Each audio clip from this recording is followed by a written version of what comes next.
Well, it is yet another frustrating morning for commuters in the Western Cape. This as a minibus taxi strike continues into the new work week. Authorities are dealing with several incidents of public violence in the Cape Metro. There are also several road closures that are in effect. The city says at least 110 criminal cases have been registered for incidents relating to the strike. Talks collapsed yesterday between SANTACO and provincial and local authorities. The taxi body says the stayaway will continue until Wednesday. Golden Arrow Bus Services earlier secured a High Court interdict against acts of intimidation, harassment and damage to property. Despite that, though, 2 buses were torched this morning. SABC News reporter Atule Joka is on that story and joins us live now from Borcherd's Quarry. Atule, a good morning to you. There really is so much to cover here. And, I think let's start firstly with what we're seeing the taxis doing at this point. What we did see with videos circulating this morning was taxi drivers blocking the road on the freeway that really comes out of the airport in Cape Town. Well, Naledi, I can tell you it's been a series of events. As you can see, the situation remains very volatile, especially here in Nyanga near Borcherd Quarry.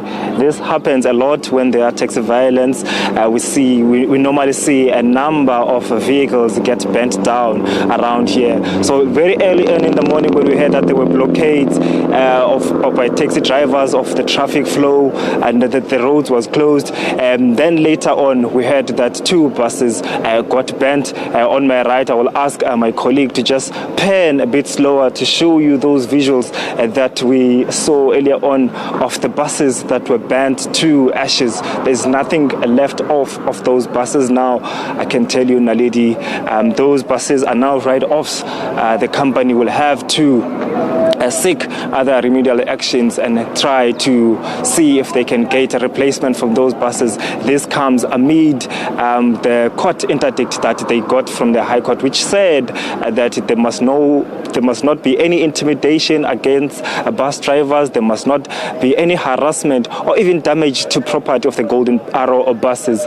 But despite all of that, the buses were bent. What you see on the picture that I'm showing you now, Naledi, is the area of Nyanga, the interaction to Nyanga. This road is in between Nyanga and Guguletu. On your left, this is a place called Crossroads. When you go further ahead, it's Nyanga. Then on your right, it's Guguletu. Scores of people are standing by on the sides of the road as a high police visibility is standing here. As you can see, the police officials trying to attend to a number of issues that keep on erupting there. As you see that official moving closer there and to try and see if they can respond to some of the sporadic incidents that have been sprawling around here. As you can see, the police vehicle just on a high chase again.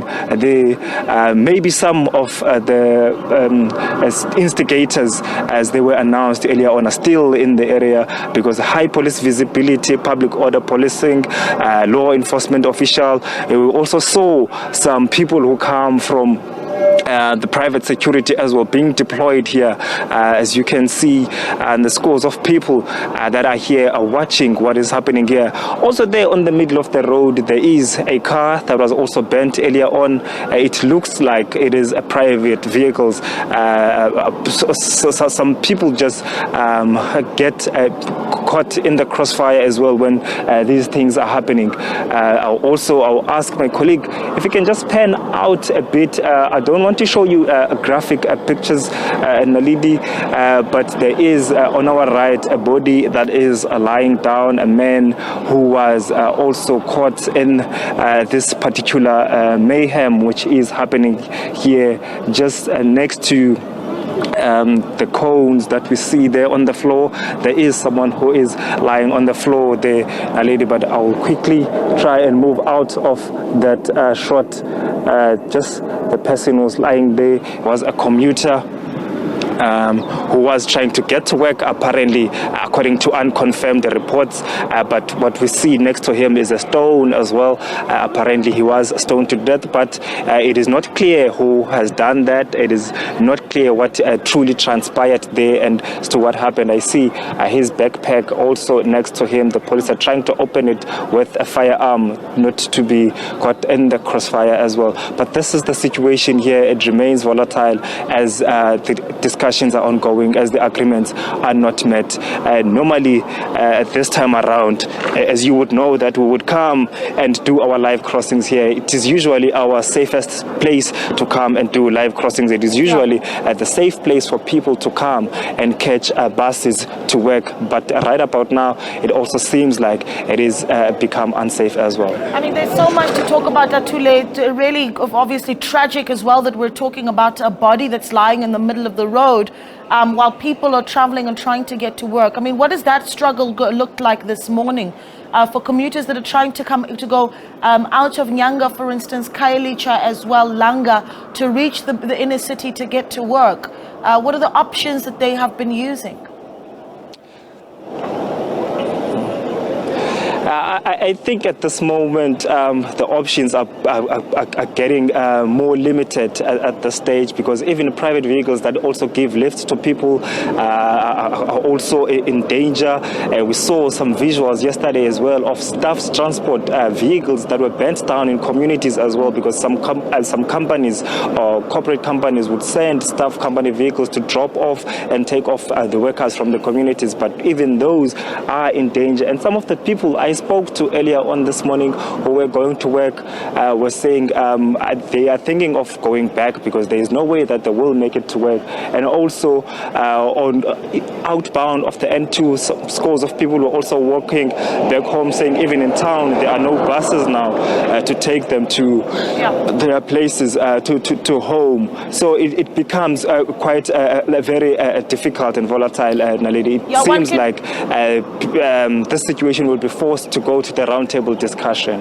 And let's talk about those discussions, because I believe that they collapsed over the weekend. I mean, what are authorities saying? We're hearing now that close to 110 criminal cases have been opened with activity that's linked to this ongoing strike. So what happens on Wednesday? Is that when we're expecting to see SANTACO sit with the local authorities?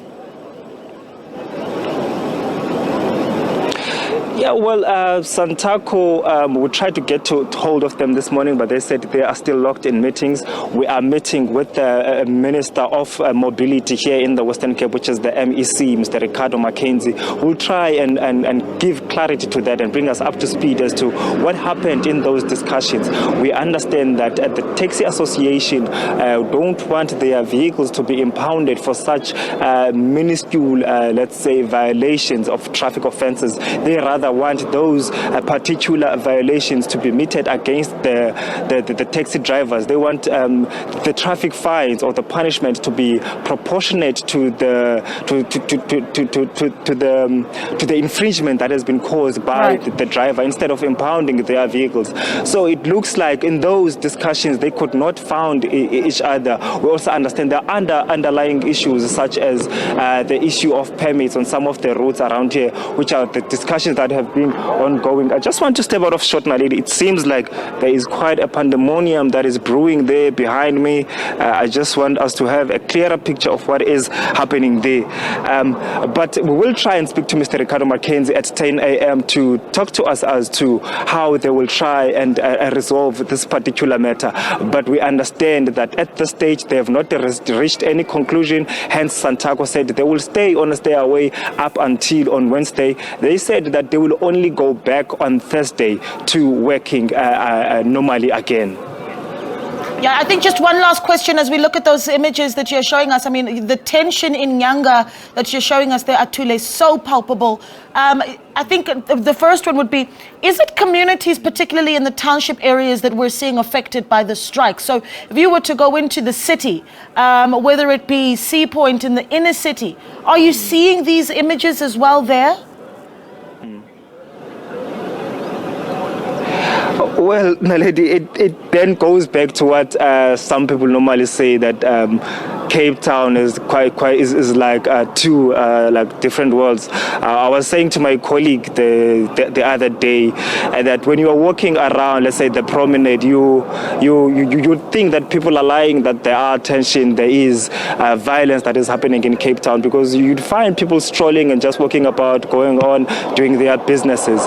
But also some of the businesses and also some of the restaurants, what I noticed, especially on the day of the strike, when we got back to try and get something to eat, to get food, most of them were closed. So it shows you that maybe mostly of their labor force, most of their workers stay in some of these areas which are outside of the urban area. So it is quite those contrasting pictures that you get to see when you are there. Traffic is quite slow. When you drive around town, it's not as congested as usual. People are going on about their businesses.